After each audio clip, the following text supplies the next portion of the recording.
diaphragmatic hernia is a condition that affects about 1 in every 2,000 babies. And the diaphragm is a muscle that separates the chest from the abdomen, and it's the major muscle for breathing. In a very few babies, this muscle has a hole in it called a hernia. And so for those babies, some of their intestines end up in their chest, and that causes compression of the lung, and that results in a number of other problems that babies need help with when they're first born. Within about the first week of life, they have an operation so that the hole in this muscle, the diaphragm, can be stitched back together. It can be at least 2 or 3 weeks while we get them stable enough to come off the ventilator and breathe on their own.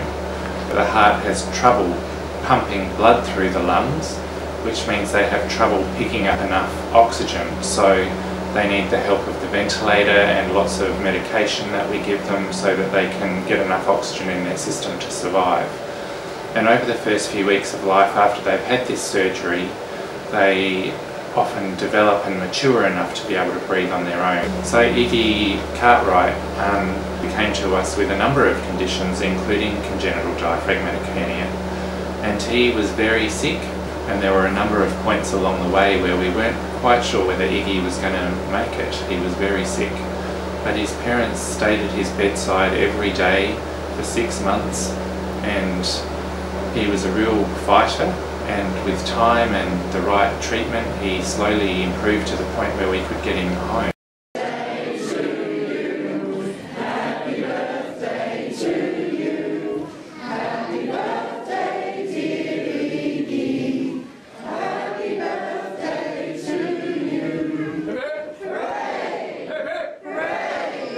He was born on a Monday, and by the Friday they felt he was ready to have the surgery.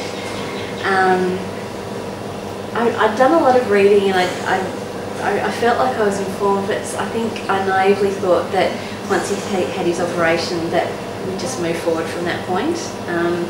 So when he came through that really well, we really kind of had this unrealistic moment of, hey, that's it, we're moving forward, we're out of the woods.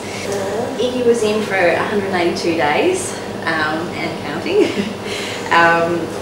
So that 6 months, it was hard. I don't think I ever imagined he'd be in initially for that long. Everything I'd been reading and looking at worst case scenarios, I was sort of thinking, oh, maybe 3 months, maybe 4 months, and it just went on and on.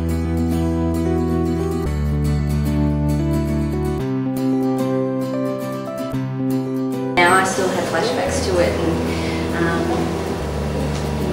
still working through it in some ways a year later.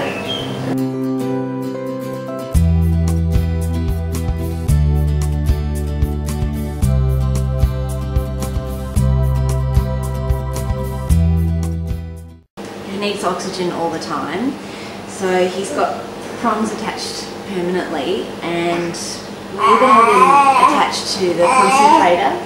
He has an oximeter as well, and he's got a probe on his foot that takes those readings, and we've just got to switch that every couple of hours. And then the other thing he's got connected to him is a feed line. So he's got a nasogastric tube, because we can't just pick him up and move into the kitchen or another room. He's got too much stuff with him. The odds were against him, and so it was a really scary, nerve-wracking time. I just thought, I didn't know how he was going to be able to get through all of that, and he did. We found out our son Noah had CDH at the 20-week scan. We were completely oblivious that something might be wrong, but it was pretty obvious right at the start. The sonographer took a long time to say something, and then when he did, he just said, I've detected that something's wrong, and it looks like a CDH. It didn't look like Noah was going to survive.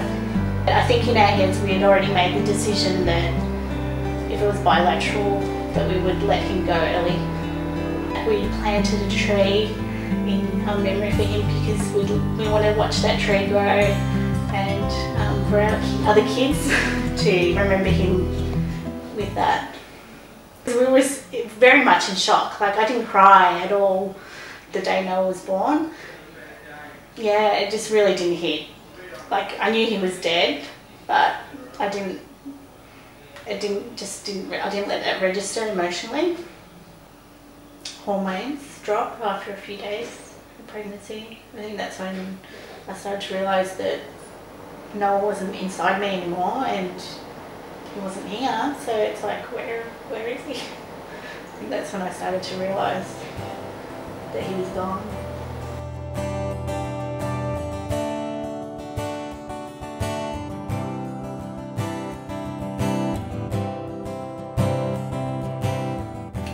Actually, we have photos in our bedroom of Noah, and now we've got Aiden next to him, and it has their names on there.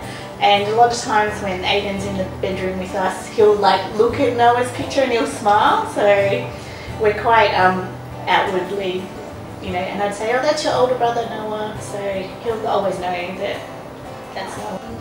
The friends I made online helped me enormously in that they understood what I was going through, and they were also non-judgmental about her decision to terminate the pregnancy. In 1992 I had my first baby, a little girl called Alyssa. She had CDH, or congenital diaphragmatic hernia. She ended up passing away after one day. She was just too sick and we had to make the decision to remove her life support. From that point on, we never really come across anybody who had even really heard of CDH other than doctors. And then in 1999 I found an international support group that had families who all had babies with CDH. Over the years we formed our own group called CDH Australia, and I'm currently the president of it. Bringing CDH awareness to the general public is very important. So one way that CDH Australia is trying to bring awareness to the public is we've started an annual awareness day, one Sunday every March, called Sunflower Sunday. A lot of our families who meet through our forum boards, we've got forum boards on our website, and also at our annual forums, connect in a way that you wouldn't normally connect with people that you've never met. It's kids like Rain who are survivors and are running around like little rat bags and making you laugh that makes it all worthwhile. I'm Rain and I'm 5. David Henia. When I was a baby and I came out my mummy's tummy, I cried a lot. I was so little.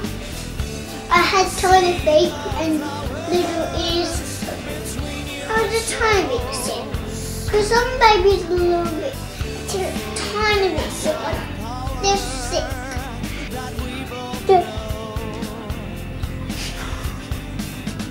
I see hate. I'm better now. I get out laughing too much.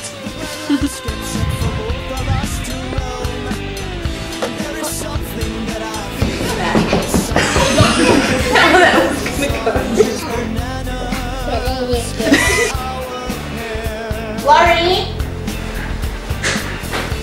You might have to decide to let go for a number of reasons, and that is so hard. Don't do it! Alright, you need to be quiet. Okay.